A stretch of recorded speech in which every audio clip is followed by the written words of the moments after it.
And I'm Joe. And we're Book Buds. And today, Mary is going to talk about her favorite fantasy series of the year so far, Red Queen by Victoria Aveyard. Yes, I love this series, and I'm going to let you guys know what novellas you can skip if you want to, what to expect as far as like slowdowns during the series. But overall, I really love this series. But I'm going to break it apart like book by book for you guys today. So, Red Queen, book 1, we did a full review on that without spoilers. We'll link that in the description with a fun reenactment scene. This book just gripped me right away in the beginning. This was the one that I talked about that like right from very first chapter 1, I was in it. There were no slow points. Like I wasn't waiting to see how it was going to be and when it was going to get good. It was immediately a great story. So the basics of this story is that you have your red-blooded commoners and your silver-blooded elitas, who are very separate groups until you start to have this overlap that happens from book 1, where our main character, Mare, suddenly has powers that a silver-blooded individual would have and she should not have as a red-blooded individual. How'd that happen? Just special things that you'll find out if you read it. Oh, okay. I don't want to spoil. Okay.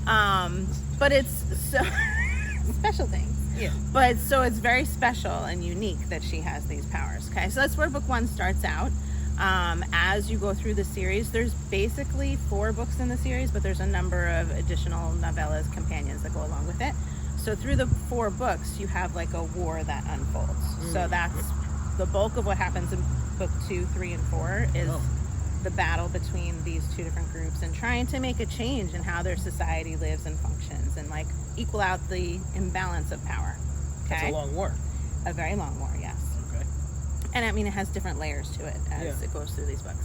So I read book 1 first, loved it, and then I went right for the first 2 novellas, which was Queen Song and Steel Scars. Queen Song was fantastic. It gave a little bit more to the story, so I recommend if you go into the series to read Queen Song. It's about one of the characters' mothers and her history, and so it just gives you a little bit more of the back history, which I loved. Love that. Yes. But Steel Scars, like I don't even want this book to have been written. Really? This novella was so irritating. It had like if you send a progress report through like military channels and it's like, you know, like with little code things, and then another code thing, and it's like 10 lines of code things and stuff's blacked out, and then it gives you like a status report of some military stuff. And I'm like, I don't want to read all these words of this little, you know, gobbledygook stuff at the top. And it didn't add anything at all for me. No, it was about one of the main, like, military characters. So you have this group that rises up from the Red Bloods who's taking on, like, this rebellion initiative, okay? So it's all about one of the main leaders in that group. But it didn't give me anything more about her character. It just like made me want to get through it and be done with it. Was it very long? No, I mean, it was a short novella, but at the same time, skip it. There's really, you could glance at it and be done with it. All right. Well, this is very helpful. I'm glad you're telling us. So then book 2 is called Glass Sword. This one gets right into some serious battle happening. There's a lot of dark things going on. There is a little bit of an annoying trope that happens where you have the very traumatized Mare, who's the main character, and she's like, oh, nobody understands me and how traumatized I am. I can't possibly be with anybody or around anybody. That whole thing's going on. So it was a little irritating, but I've read that character so many times that I usually just kind of like power through it. And it gets to the point where you're like, okay, they had to express this traumatized stuff so that you could have like the main plot elements come together of like, oh, but I have to reunite with everybody and, you know, find a way to come together and be united in the battle that we have to be a part of. So once we get past that, you know, it's less of that irritating stuff going on, but the story itself is so fantastic. There's so much more developing as far as like who these people are that have special things going on in their blood, because you don't really get a lot of answers for that in the first book, but in the second book you learn a lot more about these individuals that are red-blooded but end up having some special abilities. So it just really lengthens, it just really like rounds out that part of the story so well. Are these main characters actually fighting in the war, or is it just like the armies? Yes. Yeah. No, these main characters are in it for sure. Cool. Awesome. Yeah, they're taking some serious steps, and like because they have such strength themselves as characters, they're very key in the wars that are happening. So I really like to have a romance theme as central to a story that I read. And although this is my favorite series so far this year, it did not have a major romance theme throughout it. There was definite love interest, but it didn't develop in the way that you would think it would. So, you know, you weren't left with the happy ever after, ever. Like, not even at the end of book 4 did you get your happy ever after between your couple. There was a lot of just, you know, they're two different people from different sides of the community, really. Yeah. So they each had to play their part, which was often not together. So there was a lot of conflict in that. But, you know, you still rooted for them and everything, but it wasn't a central feature to the storyline. So I usually want that and need to have that in my book that I'm going to love. The fact that it wasn't there and I still loved it, I mean, this was a phenomenal fantasy series. Yeah. Wow. Okay. Yeah. I'm proud of you. Thank you. Mary can read things without sex. So the third book of this series is called King's Cage, and this was some serious stuff going on in here because we had a character who was basically in the cage of a king who was stripped away from the group and fighting this war that they needed to fight, and locked up having just like terrible things done to them while they were completely isolated and with this really sick, twisted individual that was king at the time. Ooh. So this book was pretty intense. It was awesome. I loved that each book ended with kind of like a powerful ending that you knew there was like a next step coming, you know? It wasn't necessarily totally cliffhanging. You weren't left really like needing more information, but it was like, wow, where's this gonna go next? You know, I can't wait to see where this is gonna go next. So when this happened, where all of a sudden we have this character that's in a cage like with this king, it was a very cool direction for the story to take. Yeah. And there was, so you still have the battles going on, but they're not able to be a part of it. Okay. And they're suffering and kind of like watching from a distance what's going on and not being able to be there for it. So very interesting. That sounds freaking good. It was really good. Wow. Yeah. So I don't want to say too much about it to, you know, not spoil and whatnot. But then the fourth book, by the time I got to the fourth book, I should have paused after the third book and just taken a break because it started to get cumbersome and they did get much longer as I went on. So then I was like, oh my God, this war's going on forever. So I recommend taking a little bit of a break. So this fourth book is called War Storm, and we have the characters who are basically trying to challenge their own convictions about who they are and what's right politically for their community.